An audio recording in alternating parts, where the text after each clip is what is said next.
نہج البلاغہ میں امام علی علیہ السلام کی امام حسن اور امام حسین کو وصیت، جب ابن ملجم ملعون نے آپ کو ضربت لگائی، میں تم دونوں کو وصیت کرتا ہوں کہ اللہ کی نافرمانی سے ڈرتے رہنا، اور دنیا تمہاری کتنی ہی طلبگار ہو، تم دنیا کے طلبگار نہ بننا، اور دنیا کی جس چیز سے تمہیں محروم کر دیا جائے اس کا غم نہ کھانا۔ جو کہو حق کی حمایت میں کہو، اور جو عمل کرو اجر کے لیے کرو، ظالم کے مخالف اور مظلوم کے مددگار رہو۔ تم دونوں کو،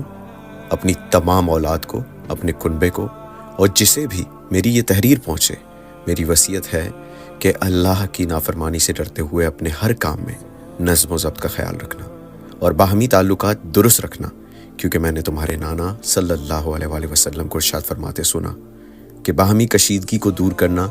عام نماز روزے سے افضل ہے۔ دیکھو،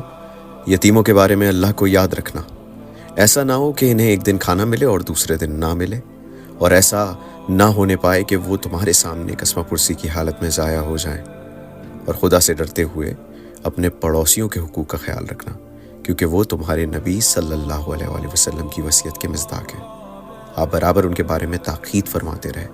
یہاں تک کہ ہمیں گمان ہو گیا کہ آپ انہیں حق وراثت بھی عطا کرنے والے ہیں۔ اور دیکھو،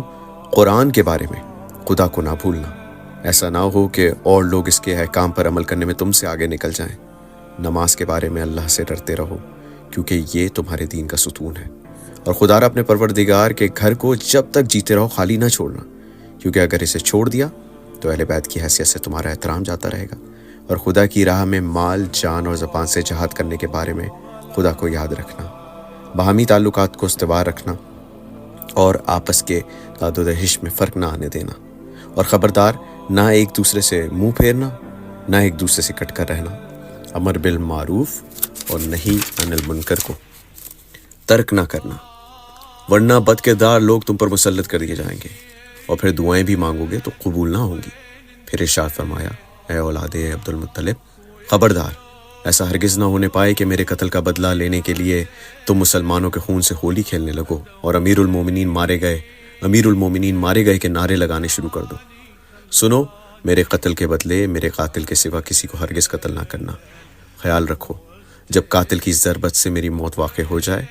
تو اسے ایک ضربت کے بدلے ایک ہی ضربت لگانا، اور دیکھو، اس شخص کی لاش کو مسلح نہ کیا جائے، ناک کان وغیرہ نہ کاٹے جائیں، کیونکہ میں نے حضرت رسول خدا صلی اللہ علیہ وآلہ وسلم کو فرماتے سنا کہ خبردار، کسی کی لاش کو مسلح نہ کرنا، اگرچہ کاٹنے والا کتا ہی کیوں نہ ہو۔